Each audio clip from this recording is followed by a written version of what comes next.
Shalom Aleihim. Bapak Yahweh memberkati saudara sekalian. Malam hari ini saudara-saudara, saya akan menyampaikan materi firman Tuhan yang ringan-ringan saja.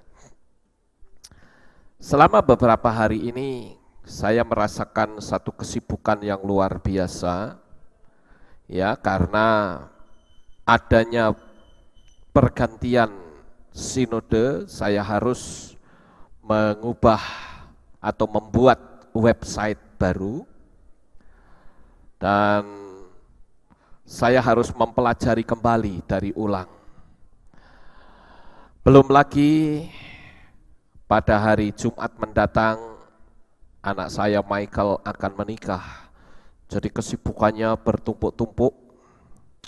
Saya juga berterima kasih untuk teman-teman semua jemaat yang sudah mendukung, ya, memberikan bantuan moral, ya, bantuan material, bantuan tenaga, ya, di tengah-tengah kesibukan yang sangat luar biasa. Jadi malam hari ini saya akan menyampaikan satu materi yang ringan, tetapi memiliki makna di dalam kehidupan kita. Untuk itu mari saya ajak untuk Bapak Ibu Saudara membaca di dalam kitab Matiyahu atau Matius pasal 25 ayat 31 sampai dengan ayat yang ke-33. Matius 25. Kalau sudah ketemu, saya akan membacakan untuk saudara Matius 25 ayat 31 sampai 33. Demikianlah bunyinya.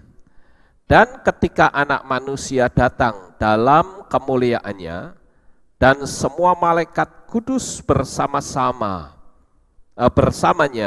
pada waktu itu dia akan duduk di atas tahta kemuliaannya, dan segala bangsa akan dikumpulkan di hadapannya, dan dia akan memisahkan mereka satu dari yang lain, sebagaimana seorang gembala memisahkan domba dari kambing. Dan sesungguhnya dia akan menempatkan domba-domba di sebelah kanannya, tetapi kambing-kambing di sebelah kiri. Nah, saudara yang terkasih, di pembacaan kitab suci kita menemukan ada satu pemandangan yang memberitahu kepada kita bahwa kelak semua manusia itu akan dihakimi.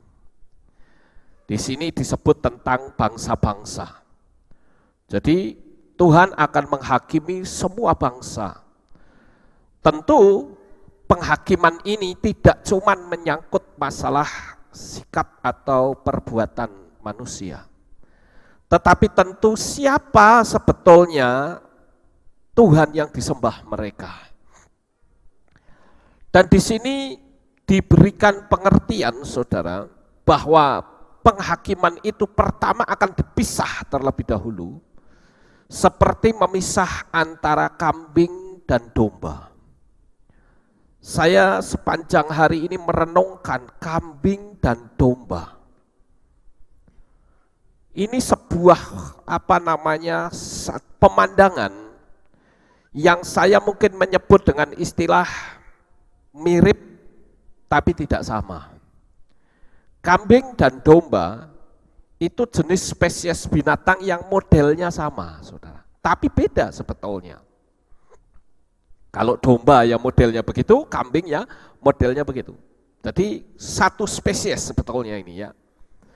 Kemudian ada banyak hal yang mirip-mirip di atas muka bumi ini, seperti contoh misalnya saja tentang anjing. Anjing ini punya kesamaan, saudara. Mungkin saudara pernah ingat gak? Atau mendapat gambaran, anjing itu samanya dengan apa, saudara? Kalau saya bilang kambing mirip dengan domba. Lah kalau anjing mirip dengan serigala. Bentuknya sama, saudara. Ya. Kemudian lalang, itu miripnya dengan gandum, punya kemiripan. Sekarang kalau buah misalnya, ada yang tahu nggak buah? Ada banyak yang mirip sebetulnya. Saya ambil contoh saja, apa kira-kira? Apa? Buah nangka dengan cempedak. Nah itu juga mirip, saudara, mirip. Cuman kalau cempedak itu tidak bisa besar. Baunya pun mirip-mirip. Tapi cempedak ini baunya menyengat. Kemudian contoh lagi seperti duku dengan langsep. Itu sama, tapi sebetulnya berbeda. Nah Bapak Ibu Saudara yang terkasih, di dalam kitab suci kita, itu Tuhan sudah memberitahu kepada kita tentang dua perumpamaan yang saya beri judul mirip tapi berbeda. Tadi ditunjukkan tentang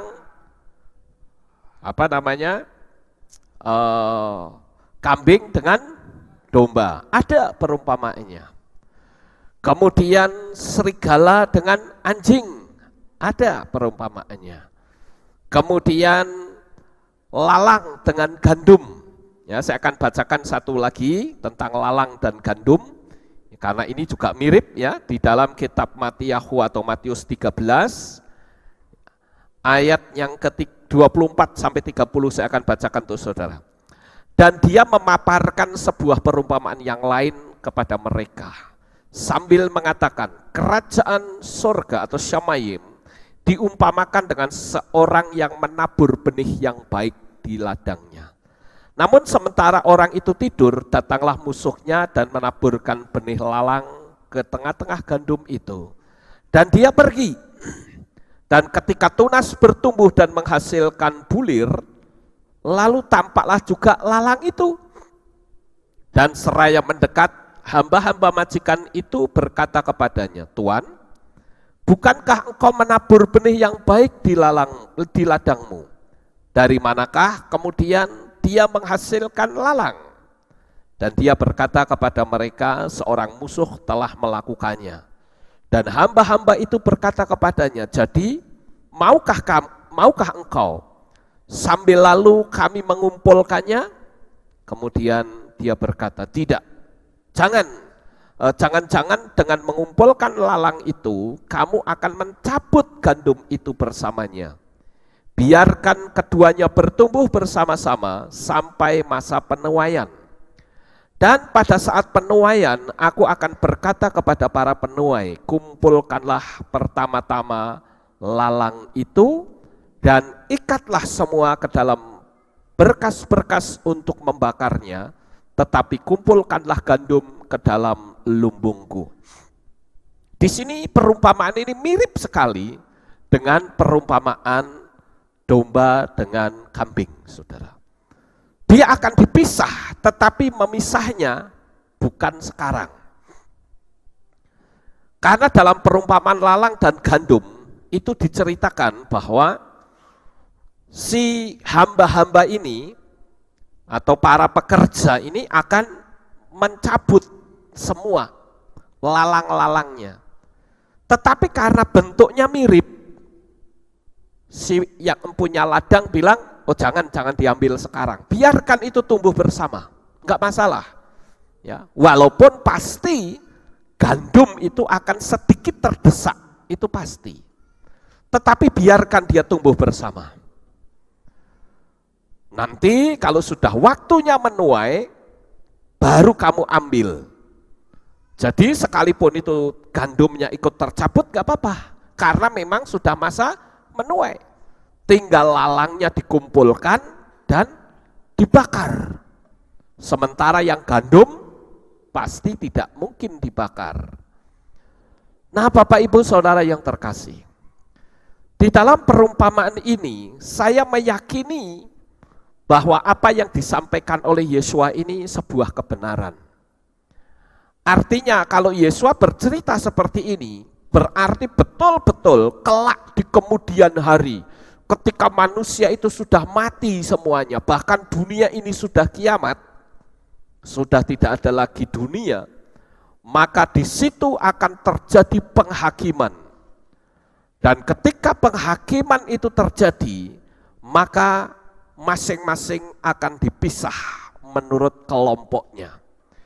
Kalau tadi kita bicara tentang lalang dan gandum, sekalipun itu mirip, tetapi ada perbedaan. Perbedaannya adalah kalau lalang tidak menghasilkan buah, tetapi kalau gandum dia menghasilkan buah. Sama seperti di dalam kehidupan kita sebagai orang percaya. Perlu kita bertanya pada diri kita masing-masing, Tuhan, saya sudah berapa lama sih menjadi orang percaya kepadamu? Lalu buah apa yang bisa saya persembahkan, yang bisa saya keluarkan di dalam kehidupan saya ini? Nah, Bapak Ibu yang terkasih, ketika pertanyaan itu dipertanyakan, maka pasti yang menjawab adalah hati nurani saudara sendiri. Nah, di sini akan nampak perbedaan antara lalang dengan gandum, yang berbuah dan yang tidak berbuah, menjadi pengganggu saja, saudara. Tapi Tuhan katakan it's okay. Ini berbicara tentang sebuah persekutuan.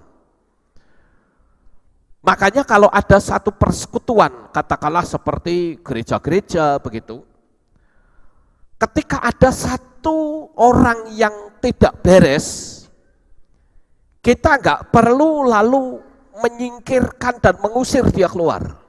Jangan dicabut. Ini menurut perumpamaan itu. Sebab kalau dicabut, nanti gandum yang baik ikut tercabut. Misalnya,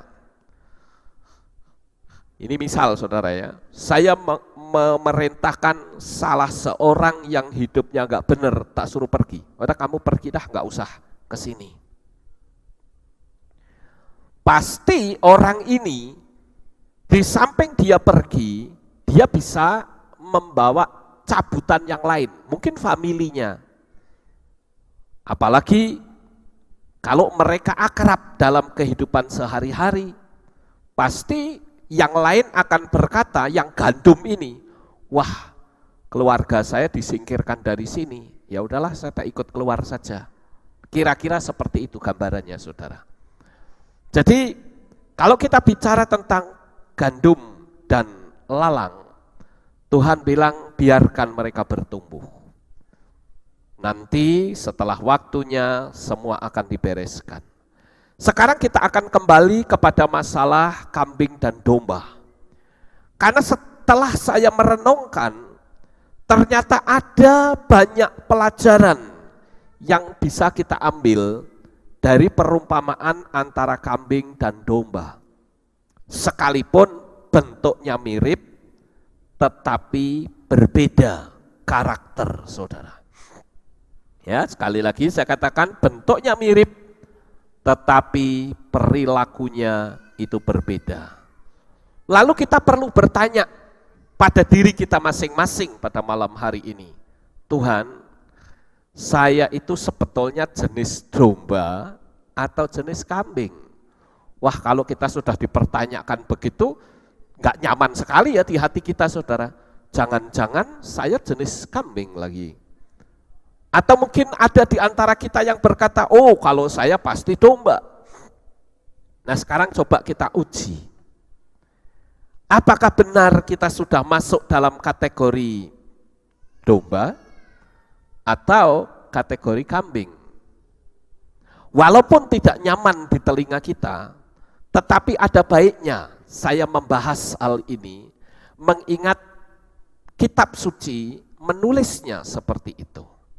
Nah oleh karena itu saudara-saudara, kita akan melihat pertama-tama adalah domba terlebih dahulu. Apa sih ciri khas domba yang ditulis di dalam kitab suci? Kalau saya perhatikan di dalam kitab suci, itu domba yang pertama adalah dia cerdik. Di dalam kitab Yohanan pasal yang ke-10 ayat 4 sampai ayat yang ke-5, saudara-saudara, saya akan bacakan. Dan ketika dia mengeluarkan domba-domba miliknya, Dia berjalan di depan mereka, dan domba-domba itu mengikuti dia karena mereka mengenal suaranya. Dan mereka sekali-kali tidak pernah mengikuti orang asing. Malah mereka akan lari daripadanya karena mereka tidak mengenal suara orang-orang asing. Nah, ini domba. Yang pertama adalah dia mengenal suara gembalanya. Apakah betul kita ini adalah gambaran dari domba yang mengenal suara gembala agung kita, Yeshua HaMashiach? Atau kita mendengar suara orang asing? Kalau kita mendengar suara orang asing, kita bisa disesatkan, saudara. Dan ternyata di zaman sekarang itu sangat banyak sekali orang-orang yang mengikuti gembala-gembala asing. Padahal gembala yang sebenarnya dia memelihara, membawa keluar ke kandang. Nah, ini kalau kita jenis domba, kita tidak mungkin mendengar suara orang asing. Di zaman akhir ini, saudara-saudara, terlalu banyak pengajaran, apalagi kita masuk dalam era globalisasi, di mana di dunia ini segala informasi itu sangat terbuka, apa saja, baik melalui internet, melalui buku-buku, melalui seminar-seminar, semua terbuka. Nah, kita kadangkala jemaat Tuhan kurang begitu menyadari, karena pengetahuan kita itu pendek, sehingga kalau melihat ada orang yang nampaknya pandai, wah langsung diikuti, saudara. Wah, ini bahaya sekali. Apalagi mohon maaf di Facebook. Saya memperhatikan di Facebook, itu orang yang buta huruf, itu bisa seperti profesor, saudara. Kalau di Facebook, saudara paling hanya bisa melihat fotonya saja. Bahkan orang yang pendidikannya cuma SD juga bisa seperti doktor atau profesor. Sekarang ini era globalisasi, orang tinggal copy paste gampang, saudara. Sehingga kita yang tidak sadar, kita akan beranggapan orang ini pinternya luar biasa. Lalu kita ikuti, kita diseret pelan-pelan. Nah, ini ibarat seperti domba yang mendengar suara orang lain, orang asing atau gembala asing. Saya di sini punya tanggung jawab yang sangat besar untuk jemaat yang saya lahirkan secara roh tersendiri, saudara. Dari sejak merintis jemaat yang cuma 8 orang, sampai begitu besar, itu ada di tanggung jawab di pundak saya. Dan saya tentu tidak ingin membawa jemaat itu menuju ke kebinasaan. Saya harus bimbing dengan betul. Apalagi saya ada pada posisi yang orang luar menyebut dalam tanda petik pendeta. Mohon maaf kalau saya terlalu terbuka menghakimi, seolah-olah saya menghakimi pendeta. Karena terlalu banyak sepak terjang para gembala-gembala asing yang mengerti kebenaran tetapi tidak menyampaikannya kepada jemaat yang dikasihi. Coba saja saudara lihat dalam dunia kekristenan pada umumnya. Mereka selalu akan berkata bahwa orang yang berzina masuk neraka. Oh, saya katakan betul.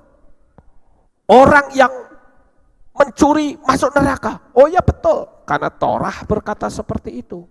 Tapi sangat jarang ada gembala atau pemimpin gereja yang berani berkata, tanpa nama Yahweh Anda masuk neraka. Jarang yang berani.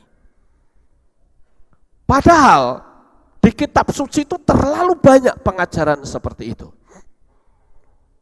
Apalagi sekarang di zaman yang disebut zaman anugerah, di mana kita tidak perlu lagi mengorbankan darah.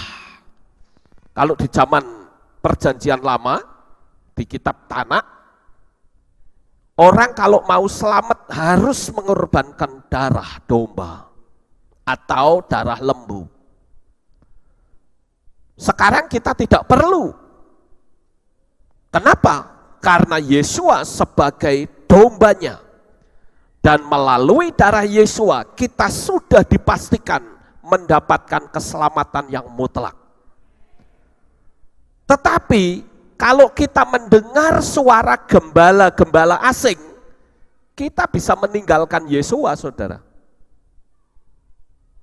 Saya melihat di internet cukup banyak orang-orang yang saya kenal, yang tadinya mengikuti firman, memanggil nama Yahweh, mencintai Yesua HaMashiach, sekarang tidak lagi memanggil nama Yahweh, manggilnya Hashem, manggilnya Adonai. Kemudian yang tadinya memanggil nama Yesua sekarang menolak Yesua, bahkan perjanjian baru ditolak, alias anugerah Tuhan dicampakkan. Tangan mereka berlumuran darah, darah orang yang menyalibkan Yesua. Tetapi kalau kita jenisnya domba, kita akan berpegang teguh bahwa di luar nama Yesua HaMashiach tidak mungkin ada keselamatan, saudara. Oleh karena itulah yang pertama kali kita harus mengetahui adalah apakah saya sebagai seorang yang berjenis domba atau kambing. Bapak Ibu Saudara yang terkasih, tadi di sini diceritakan bahwa mengenal suara gembalanya. Saya sangat senang sekali apabila ada jemaat ketika menghadapi kesulitan dalam soal iman, bertanya kepada saya sebagai sang gembala yang menggembalakan jemaat, bukan bertanya kepada gembala-gembala asing. Ya, kalau gembala-gembala itu sejalan dengan pengajaran di sini. Tapi kalau tidak, wah saudara bisa disesatkan dan itu mengerikan sekali. Tapi saya percaya dengan kehadiran saudara malam hari ini, saya akan mengatakan bahwa engkau tetap cerdik. Seperti domba-domba yang mau mendengar suara gembalanya. Dan saudara percayakan saya membimbing jemaat untuk masuk dalam kemuliaan demi kemuliaan. Sehingga sekali waktu kelak ketika kita mati, kita akan sampai di Syamayim. Ini yang menjadi tujuan utama kita, saudara. Karena kematian kita ini tidak seorang pun yang tahu. Sehingga kita tidak bisa siap-siap, saudara. Kemarin kita mendengar satu berita, adanya eksekusi mati dari kelompok Bali 9. Bahkan ada juga yang sudah menjadi pendeta, dieksekusi juga, mati akhirnya, saudara. Tetapi setidak-tidaknya mereka sudah tahu kapan waktu eksekusi. Kapan dia akan dibunuh. Kalau misalnya saya tahu bahwa 3 hari lagi saya akan mati, sudah dipastikan, oh betapa senangnya saya. Karena mungkin selama 3 hari itu saya betul-betul akan mengkuduskan diri, menyucikan diri. Tapi masalahnya kita nggak tahu, saudara. Kita masih santai, tiba-tiba terjadi sesuatu, mati, saudara. Lah ya kalau kita sudah siap, lah kalau belum. Nah oleh karena itu saya ingin supaya kita betul-betul siap. Kapanpun kematian itu datang, kita selalu berkata, Tuhan, aku siap. Mati detik ini pun saya yakin saya pasti selamat.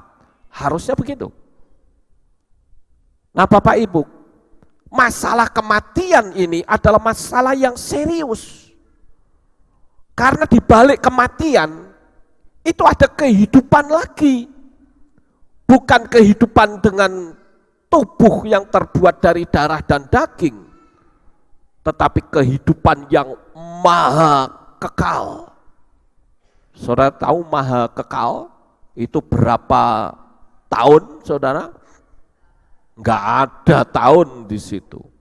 1 miliar triliun tahun lebih, saudara. Padahal umur kita itu terlalu pendek hidup di dunia ini. Jadi kalau menurut saya, kemarin yang sudah bertobat, yang dieksekusi mati, oh enggak masalah. Kalau saya jadi seperti dia pun, saya akan memilih lebih baik saya dieksekusi. Kenapa? Saya bebas, saya pasti masuk Syamayim. Apalagi saya melihat kemarin yang jadi juru pembimbingnya, itu adalah teman saya, Daniel Alexander Koden. Dia sudah mengenal nama Yahweh. Saya yakin dia pun pasti akan bercerita tentang siapa itu Yahweh. Jadi kita perlu bersyukur yang tak terhingga, saudara. Kalau kita menjadi domba-domba yang cerdik, yang mau mendengar suara gembala. Ini enggak main-main, saudara. Ini menyangkut keselamatan. Kemudian yang kedua, apa sih keistimewaan dari domba itu? Menurut kitab Tehillim pasal 114 ayat 4 dan 6, domba itu tangkas, domba itu gesit. Ya, coba kita lihat ayatnya, saudara. Di dalam kitab Tehillim ya, atau kitab Mazmur pasal 114 ayat 4 dan ayat yang ke-6. Di sana dikatakan, gunung-gunung berlompatan bagaikan domba jantan. Bukit-bukit kecil bagaikan anak-anak domba. Hai gunung-gunung, sehingga engkau berlompatan seperti domba jantan. Hai bukit-bukit kecil seperti anak-anak domba. Perhatikan yang disebut di situ bukan kambing, tapi domba. Nah Bapak Ibu, kalau saya perhatikan dari perumpamaan ini, maka domba itu tangkas, domba itu cekatan, domba itu sigap, domba itu gesit, dan domba itu cepat tanggap, saudara. Dia tahu situasi, dia tidak loyo, tidak malas, dan domba itu sadar akan dekatnya hari kedatangan Tuhan. Kalau kita jenisnya domba, kita akan sadar bahwa hari-hari ini adalah hari di mana waktunya dipersingkat. Saya tidak tahu apakah saudara merasakan secara fisik atau tidak, bahwa waktu sekarang itu betul-betul cepatnya luar biasa. 1 minggu itu cepatnya minta ampun, saudara. Sampai saya kepontal-pontal pada waktu saya menyiapkan materi khotbah. Sementara dulu ketika saya masih kecil, saya berpikir menunggu 1 minggu kok lamanya luar biasa. Saya nggak tahu apakah itu saudara merasakan atau tidak. Saya rasa semua orang bisa merasakan itu. Apakah dia orang yang percaya Yesua atau orang yang tidak percaya Yesua, dia merasakan secara fisik. Saya pernah sekali waktu ketika pelayanan di penjara, saya bertanya kepada orang yang ada di situ. Saya katakan, "Mas, kamu ditahan di sini berapa lama?" "Saya 15 tahun, Pak." "Lo ngapain kamu ditahan sampai 15 tahun?" "Saya bunuh orang." Waduh, lama sekali ya 15 tahun. Dengan entengnya dia jawab, "Enggak lama kok 15 tahun. Saya sudah jalani beberapa tahun tuh dengan enteng, dengan mudahnya." "Oh ya baguslah. Yang penting kamu enggak stres di sini." "Oh enggak sama sekali, kami punya banyak kegiatan di sini."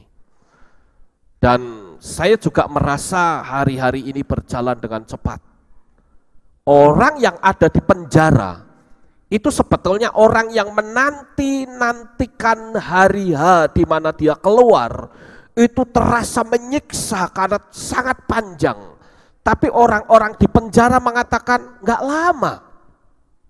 Itu sudah membuktikan betapa waktu berjalan sangat cepat. Dan dia bisa dirasakan waktu itu, baik orang yang percaya kepada Yesua maupun tidak. Dan yang mengatakan bahwa waktu itu dipersingkat, itu adalah Yesua sendiri. Dia katakan sekiranya waktu tidak dipersingkat, maka segala yang hidup tidak akan tahan. Orang-orang pilihan tidak akan tahan. Tetapi sungguh aneh jikalau orang yang sudah percaya kepada Yesua malah mencampakkan Yesua, bahkan lebih aneh lagi menganggap perjanjian baru itu tidak ada. Ini mengerikan sekali. Tapi tetap dia mengakui bahwa waktu itu cepat. Nah, ini kan aneh, saudara. Padahal yang ngomong waktu cepat itu kan Yesua. Jadi di sini saya ingin agar supaya kita semua itu tahu situasi. Ya, kita gesit, kita sigap, kita cepat tanggap. Sama seperti domba. Domba itu sebetulnya cepat tanggap. Ketika ada binatang buas dia tahu. Nah, Bapak Ibu yang terkasih, saya ingin betapa waktu yang berjalan ini kita harus segera menyikapi dengan baik. Yang ketiga, apa keunggulan dari domba ini? Ternyata domba ketika ada tantangan, dia akan lari kepada gembalanya.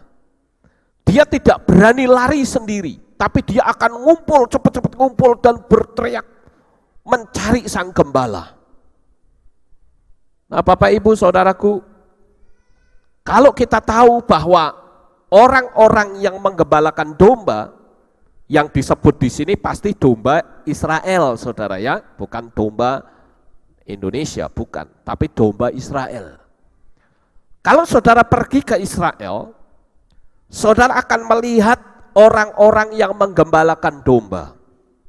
Nah, biasanya suku Beduin itu banyak menggembalakan domba, penggembala domba. Nah, orang-orang yang menggembalakan domba itu dombanya bukan 1, 2, kadang ratusan. Saudara bisa bayangkan ketika antara gembala satu dengan gembala yang lain ketemu di padang rumput, mereka ngobrol bareng, itu dombanya campur aduk, saudara. Saya bawa domba 100, teman gembala membawa domba 100, campur aduk di situ, makan bareng, saudara. Tapi anehnya, pada waktu pulang, sang gembala itu tidak perlu milih, ini domba saya yang mana ya? Mikir, yang sana, kamu sana, enggak seperti itu, saudara. Ternyata sang gembala itu punya kebiasaan, dia cuman kalau pergi ke sana itu dia jalan ke sana. Ketika jalan mungkin dombanya tidak melihat, dia masih makan, sang gembala itu cuman membunyikan suara dari mulutnya. Cuman gitu saja. Itu domba yang lagi makan langsung melengos dan ngikuti gembalanya. Dia tahu suara gembala, saudara. Aneh bukan? Tapi itu sebuah fakta. Kalau nggak percaya, ikut ke Israel. Lihat penggembala domba di sana. Modelnya seperti itu. Domba yang lain juga begitu, cuma hanya membunyikan mulut saja. Kok dombanya bisa misah, saudara? Aneh sekali. Yang sudah ratusan domba campur aduk di situ, kok bisa ngerti? Oh, itu gembala saya ngikutin. Sementara gembalanya di depan, saudara. Dombanya ngikut di belakang. Begitu gembalanya belok ke kiri, dia ikut ke kiri. Ini berbeda dengan gembala bebek. Gembala bebek itu disebut sontoloyo. Gembala bebek, itu bebeknya yang di depan, gembalanya di belakang, pakai pecut yang panjang, minggir begini. Ya. Sangat berbeda sekali. Nah, kita ini adalah domba-domba yang menurut gembala. Gembala agung kita adalah Yeshua HaMashiach. Yang berikutnya, apa keunggulan domba, saudara? Keunggulan domba adalah dia senang makan rumput yang segar. Kalau saudara melihat di dalam kitab Tehillim atau kitab Mazmur pasal 23 ayat yang pertama dikatakan, Mazmur Daud, Yahweh adalah gembalaku, aku takkan kekurangan. Dia membaringkan aku di padang rumput hijau, dia membimbing aku ke air yang tenang. Perhatikan, Yahweh di situ disebut gembalaku. Dalam bahasa Ibrani disebut Yahweh Roi. Yahweh Roi atau Yahweh gembalaku. Gembalaku yang agung. Tetapi betapa mengerikannya orang yang menolak Yahweh. Di sini domba itu senang dengan makan rumput yang segar. Makan rumput yang segar ini menggambarkan materi firman Tuhan. Di dalam kitab Tehillim atau Mazmur pasal yang pertama ayat yang ke-6 di sana dikatakan, sebab Yahweh mengenal jalan orang benar, tetapi jalan orang fasik binasa. Kita baca dari ayat 1. Berbahagialah orang yang tidak berjalan menurut nasihat orang fasik, dan tidak berdiri di jalan orang berdosa, dan tidak duduk dalam kumpulan pencemooh. Namun kesukaannya hanya pada Torah Yahweh, dan dia merenungkan Torahnya siang dan malam. Ayat 2. Jadi kalau dia domba, dia akan senang merenungkan Torah siang dan malam. Tapi sayang sekali dalam dunia Kristen sudah berubah. Torah itu justru ditolak, saudara. Di dalam kitab Yosua pasal 1 ayat yang ke-8 juga di sana dikatakan, kitab Torah tidak boleh menjauh dari mulutmu, dan engkau harus merenungkannya siang dan malam, agar engkau dapat berhati-hati bertindak menurut seluruh apa yang tertulis di dalamnya. Dengan demikian engkau dapat membuat jalanmu berhasil, dan kemudian engkau dapat bertindak bijaksana. Jadi domba itu adalah binatang yang senang makan rumput yang segar. Memang saya melihat ada beberapa pendeta atau gembala jemaat yang tidak mau belajar, saudara. Sehingga yang dikhotbahkan dari minggu ke minggu, dari bulan ke bulan hanya itu saja. Sampai akhirnya jemaat itu bosan dan berkata, enggak ada yang lain sih, materinya cuman itu saja. Artinya dia hanya bisa menyodorkan, memberi makan rumput yang kering. Oleh karena itu kenapa saya tiap hari selalu belajar, apa saja saya pelajari. Karena saya ingin memberikan sesuatu yang baru, khususnya yang bisa bermanfaat bagi jemaat. Sehingga jemaat Tuhan bisa menerapkan materi firman Tuhan di dalam perjalanan hidup mereka sehari-hari. Sehingga ketika dia berhadapan dengan tantangan, dia akan selalu tampil sebagai pemenang. Ketika dia berhadapan dengan kemustahilan, maka kemustahilan itu bisa berubah menjadi mujizat. Nah, Bapak Ibu yang terkasih, sekarang saya kembalikan lagi kepada saudara sebagai dalam tanda petik domba-domba Tuhan. Benarkah engkau suka merenungkan Torah? Benarkah engkau suka merenungkan apa yang Tuhan sampaikan? Saya kadangkala sempat bertanya, siapa sih di antara jemaat Tuhan yang bisa membaca dari kitab Bereshit sampai kitab Kilyahna secara berurutan, dan dia konsisten Artinya nggak asal baca kayak orang baca komik atau cerpen, tetapi dia baca pelan-pelan dan diresapi, nggak ngerti tanya, begitu saudara. Ada nggak di sini yang sudah menghabiskan membaca dari kitab Beresit atau Kejadian sampai Gilyahna atau Wahyu? Ada? Coba angkat tangan. Wah, cukup banyak ya, puji Tuhan. Saya berharap yang lain yang belum mulai membaca. Ya kalau memang kita cinta Tuhan, ya otomatis kita senang membaca surat cintanya. Betul saudara? Coba aja dulu.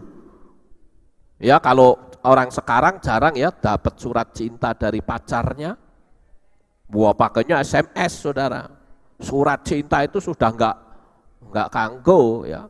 Tapi kalau zaman dulu orang menunggu surat cinta itu aduh kadangkala terasa lama. Begitu ada Pak Pos datang, dia lihat surat cintanya sang pacar apalagi amplopnya berwarna orange. Wah, ini pasti sukacita. Begitu dibuka, dibaca terus. Tulisannya jelek kayak cakar ayam juga dibaca terus ya. Masih bagus kalau tulisannya bagus ya. Ini tulisannya jelek, baca terus ya. Saya kadang bingung, ini sakjane baca itu baca karena nggak ngerti atau memang senang. Tapi kalau dijawab selalu jawabannya senang. Saya suka melihat coretan-coretan tangan kekasih saya. Ya. Walaupun tulisannya oker-okeran, nanti begitu sudah menikah baru ribut. Kamu tulisannya jelek amat, kayak tulisan dokter katanya. Padahal waktu pacaran gak pernah tuh suara begitu muncul. Ya. Nah ini sebagai contoh. Kadangkala surat cinta terus dibaca, taruh di kepala gini buat tidur saudara. Sepertinya kalau belum membaca surat itu ada sesuatu yang hilang. Lalu pertanyaannya, pernahkah kita lakukan itu untuk Tuhan? Ya. Kita tiap-tiap hari membaca surat cintanya Bapak Yahweh kepada kita. Ya. Padahal ketika kita membaca surat cintanya, ketika hati kita sedang gundah gulana, ketika hati kita sedang tidak nyaman, saat membaca surat cintanya Tuhan, kadangkala ada ayat-ayat yang muncul begitu saja, menjadi rema dalam hidup kita. Dan itu bisa mengubah situasi atmosfer yang ada di rumah, bahkan di dalam diri kita masing-masing. Bapak Ibu yang terkasih, ini menjadi sebuah tantangan dalam hidup saudara. Saya ingin agar kitab suci yang kita miliki itu menjadi bagian dalam hidup saudara. Coba kita renungkan saudara, betapa mengerikannya orang-orang Kristen yang ada di Cina. Mereka untuk membaca kitab suci itu harus kucing-kucingan dengan pemerintah. Kalau ketangkap sekalipun, Cina sudah terbuka sekarang ya, tapi ideologi komunis itu masih bercokol di situ. Kekuatan setan masih ada di sana. Sehingga tidak jarang orang-orang yang bersekutu itu kadangkala harus disiksa dan dibunuh. Seperti di Indonesia. Indonesia saja slogannya Pancasila. Tapi begitu ada perbedaan pendapat, bunuh, bakar, hancurkan. Ideologi setan masih ada di situ. Nah ini yang harus kita perangi, kita ada di tempat yang nyaman. Bahkan kalau saya katakan ini ya, di mimbar ini ada kitab yang gede. Coba sekali waktu saudara beli kitab ini, pergi ke Kehilat bawa seperti ini saudara. Nggak ada tuh yang akan kelarang, nggak ada. Bahkan bila perlu belajar supaya kitabnya nggak jatuh gini, jalan. Ya. Nggak ada yang kelarang saudara, nggak ada. Ya. Tapi mereka yang di Cina, boro-boro bawa kitab sak gini gedenya. Kitab yang kecil saja ketahuan, wah urusannya panjang. Ayo kita sukai membaca surat cintanya Bapa Yahweh. Amin. Yang kelima. Yang kelima adalah domba. Walaupun ini sekali lagi saya katakan konteks kita itu dombanya Israel, bukan dombanya Indonesia. Kalau dombanya Indonesia ada istilah adu domba, saudara. Tapi kalau dombanya Israel yang namanya domba itu nggak bisa berantem, saudara. Dia nggak punya senjata apa-apa. Ketika musuh datang cuma bunyinya gitu nggak kira-kira? Mirip nggak? Suaranya sudah sama. Nggak mungkin dong. Kalau saya berkata domba itu bunyinya begini, wow, wow, wow, wow, wow. Ya nggak mungkin diketawain saya, saudara. Domba pasti bunyinya meh, meh. Dimanapun domba Israel ya bunyinya begitu. Ya. Domba di Indonesia juga bunyinya seperti itu, saudara. Ketika kita disebut domba, domba tidak suka berkelahi. Kenapa? Memang dia nggak punya senjata. Nah di sini kalau orang yang suka berkelahi loh ya, wah itu bukan domba namanya, saudara. Walaupun memang kadangkala kita harus diperhadapkan hal seperti itu, ya, itu hanya untuk membela diri, bukan kita cari masalah, bukan kita cari perkara. Jujur saya dulu orangnya suka cari masalah, saudara. Tapi sekarang saya nggak mau cari masalah. Mempertahankan diri boleh-boleh saja. Tapi kalau cari masalah ya jangan. Ya. Karena kalau zaman saya sekolah, saya sedang cari masalah. Saya ingat dulu waktu saya duduk di sekolah, itu depan saya ada seorang perempuan, sering tak dorong-dorong kayak gini, kan cari masalah, saudara. Nanti kalau sudah senang dia, begitu dia marah-marah saya senang. Nah, itu kan cari masalah namanya. Ya. Tapi bukan seperti itu. Sekali lagi masalah domba, domba itu tidak suka berkelahi, tidak punya kegemaran berkelahi. Kalau kita masih punya kegemaran untuk berkelahi, ya tentu kita perlu dipertanyakan, saudara. Kemudian yang berikutnya, saudara, yang keenam, domba itu berbeda dengan babi, saudara, atau anjing. Khususnya di kitab Kefa pasal atau 2 Kefa pasal 2 ayat 22, ya, saya bacakan untuk saudara. Kitab 2 Kefa pasal yang kedua ayat 22, di sana dikatakan, dan bagi mereka telah berlaku perumpamaan yang benar ini. Anjing yang kembali ke muntahnya sendiri dan babi yang telah dimandikan ke kubangan lumpur. Nah ini beda dengan domba, saudara. Kalau domba begitu melihat tubuhnya kotor, dia langsung mengibas-ibaskan badannya, saudara. Tapi kalau babi lain. Coba kalau nggak percaya, saudara beli babi satu, nggak usah gede-gede, yang kecil. Lalu saudara berpikir jajal khotbah Pak Lukas ini benar atau tidak. Beli babi saja yang kecil. Terus babi saudara sabuni, ya, yang bersih. Mau pakai sabun apa? Lifebuoy boleh, mau pakai sabun Palmolive boleh, atau sabun Lux boleh. Pokoknya sabuni, keramasi, kasih pita dan kasih kacamata. Ya, coba saja kalau nggak percaya. Terus babi itu dilepas, begitu dia melihat kubangan, dia nggak lagi ingat bahwa tubuhnya sudah bersih. Dia akan lari langsung gebur, biur. Waduh, senangnya di situ, saudara. Itu babi. Anjing juga begitu. Saya melihat dulu waktu Bino masih hidup, ya, ketika dia muntah saat dia sakit, saya tahu utah-utahannya ada di situ. Tapi tidak berapa lama dia datang lagi, dimakan lagi, saudara. utah-utahannya. Ya. Nah ini anjing seperti itu.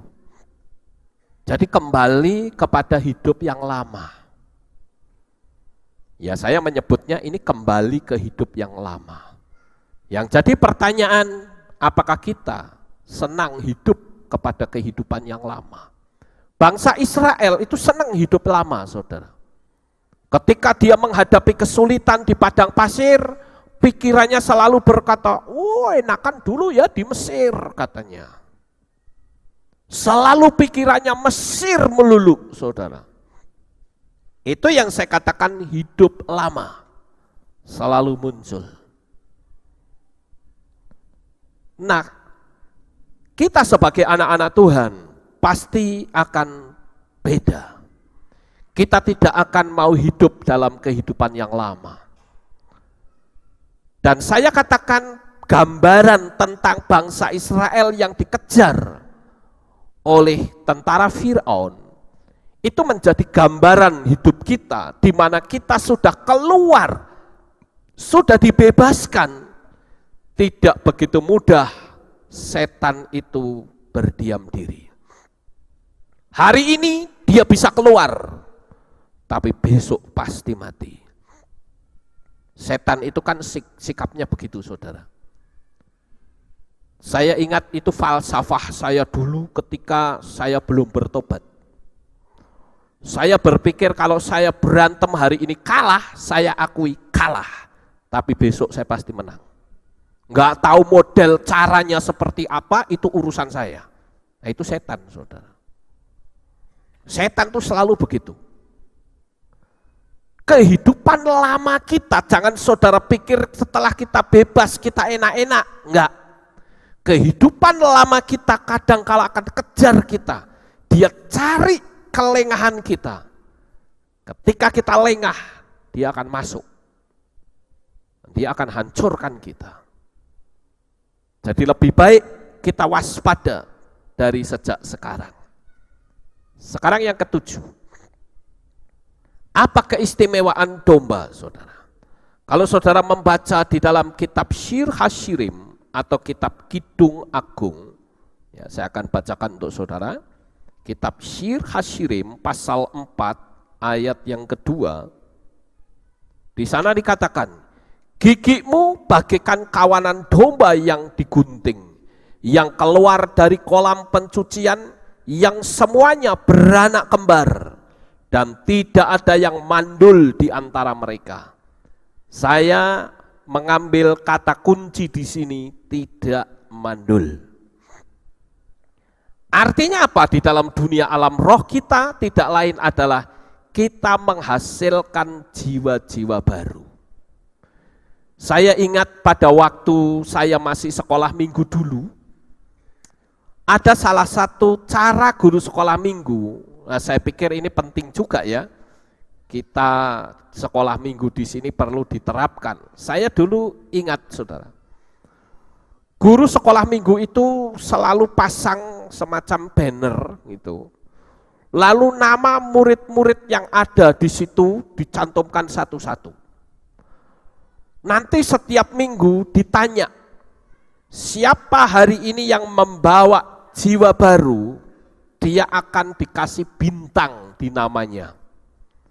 Wah, hati saya jadi senangnya luar biasa. Saya tak ajak si A, saya tak ajak si B, saya tak ajak si C. Supaya apa? Saya berkompetisi agar nama saya yang ada di banner itu ada bintangnya. Jadi ketika ada bintangnya gitu, saya bisa merasa ada rasa sukacita tersendiri. Padahal saya masih kecil loh, saudara. Saya senang gitu. Wah, lihat dong nama saya ada bintangnya. Jadi seolah-olah saya itu naik gengsi gitu loh. Lihat kamu, mana bintangmu? Nggak ada. Saya dong ada bintangnya 3. Berarti saya bawa jiwa 3. Nah, begitu juga Tuhan, saudara. Tuhan juga ingin kita tidak mandul di dalam iman kita, tetapi kita bisa melahirkan jiwa-jiwa baru. Sehingga dengan demikian, upah kita akan besar di Syamayim. Nah ini yang penting, saudara. agar jangan sampai kita sebagai anak-anak Tuhan menjadi anak Tuhan yang mandul, yang tidak pernah menghasilkan apa-apa. Di dalam kitab Yehezkiel pasal 36 ayat 37 sampai 38 saya akan bacakan untuk saudara.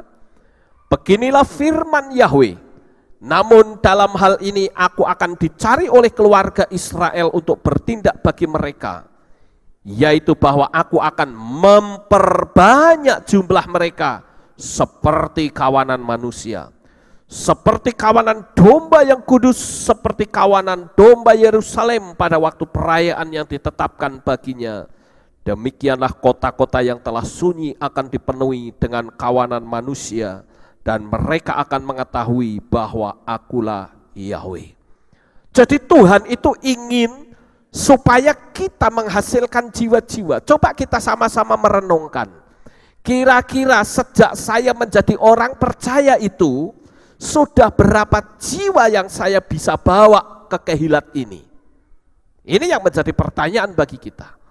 Ataukah kita dari dulu tidak pernah membawa jiwa, tapi justru kita jadi batu sandungan, dan kita membawa keluar orang-orang yang sudah tinggal di dalam kasih Bapa.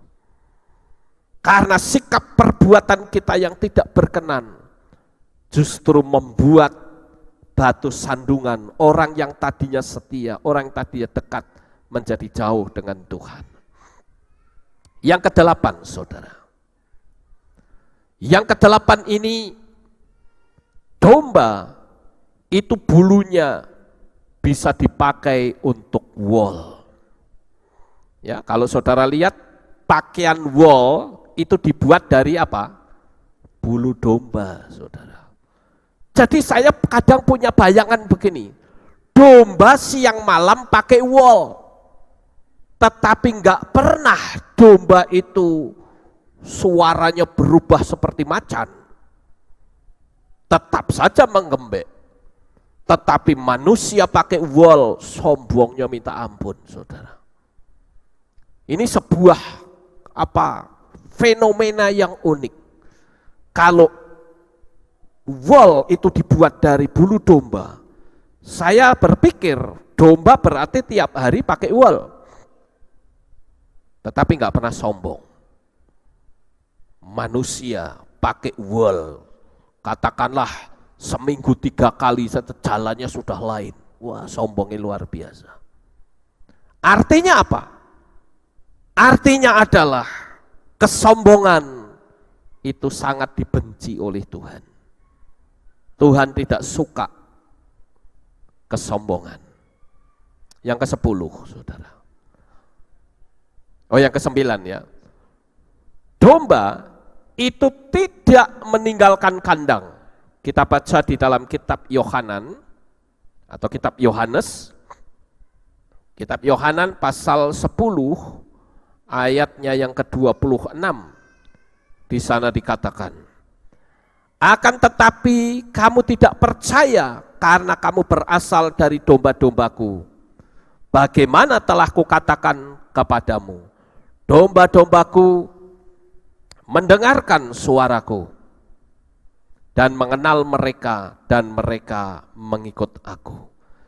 Kalau saudara baca terus, saudara akan menemukan di sana bagaimana domba-domba itu akan tetap mengikuti gembala kembali ke kandang. Ketika gembalanya itu membawa domba masuk ke rumah, begitu sudah gembalanya ada di dekat kandang, domba itu dengan sendirinya masuk ke dalam. Enggak keluyuran, saudara. Ada banyak orang yang tidak bisa tertanam. Kalau ditanya, kamu ibadahnya di mana? Oh, saya di mana-mana. Gurumu siapa? Oh, guru saya adalah Tuhan Yesus. Nah, yang membimbing kamu siapa? Oh, Roh Kudus. Jadi enggak jelas, saudara. Secara hukum manusia enggak jelas. Misalnya kalau dikatakan, kamu berjemaat di mana? Oh, saya di mana-mana. Lah kalau mati, yang ngurusin Siapa saudara? Ya toh? Nanti ada orang yang datang kepada gembalanya berkata, Pak ini si A mati, bagaimana nih? Enggak tahu, dia bukan jemaat kami, saya enggak mau. Nanti ke sana, ke gereja yang lain, Pak ini saya mati, bagaimana? Ya enggak tahu, dia bukan jemaat di sini kok tidak mengakui di sini. Jadi terlantar akhirnya saudara. Menikah juga begitu. Walaupun sekarang banyak orang yang memanfaatkan. Ibadahnya enggak di sini, maunya menikah di sini. Ya kalau orang luar mungkin saya bisa maklum, tapi kalau orang Magelang, saya kadang tanda tanya, ini something wrong ya, ada sesuatu yang enggak beres saudara. Dia tidak bisa menjadi jemaat yang tertanam. Dan jemaat yang tidak tertanam, dia tidak akan bisa tumbuh dengan baik. Saya ambil contoh, enggak usah jauh-jauh. Siapa di sini yang suka tanam tanaman, saudara? Coba hari ini menanam bunga. Apa bunga apa? Ya, apa? Bunga mawar lah. Ya, ditanam di sini. Satu hari di sini kan. Nanti minggu depan dicopot, pindah lagi di pot sini, saudara. Ya, di pot, dipindah di sini. Nanti minggu depan copot lagi, pindah lagi di sini. Di tempat yang lain. Setiap minggu dicopot. Apakah bisa mawar itu bertumbuh dengan sempurna?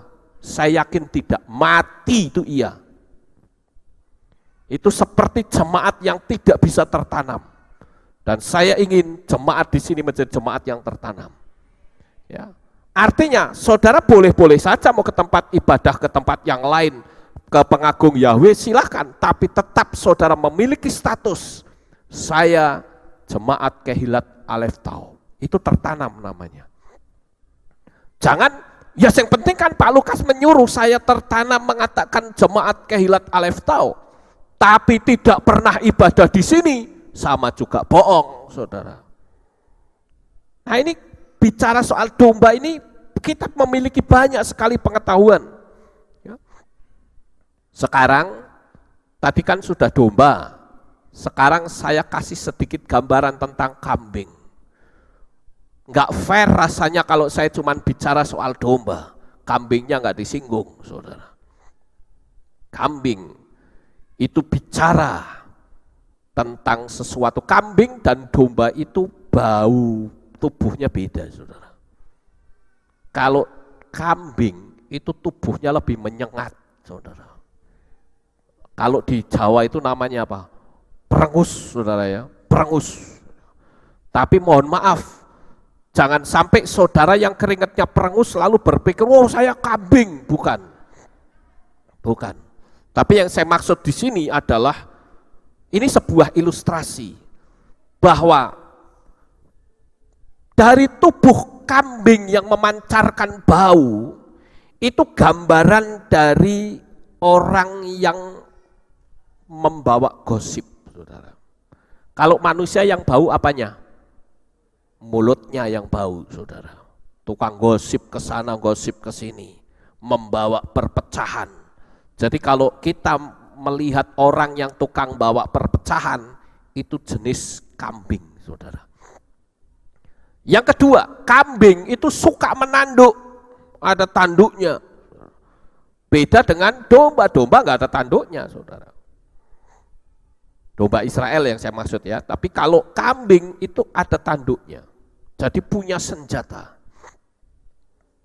Suka menanduk itu berarti suka bertengkar, saudara.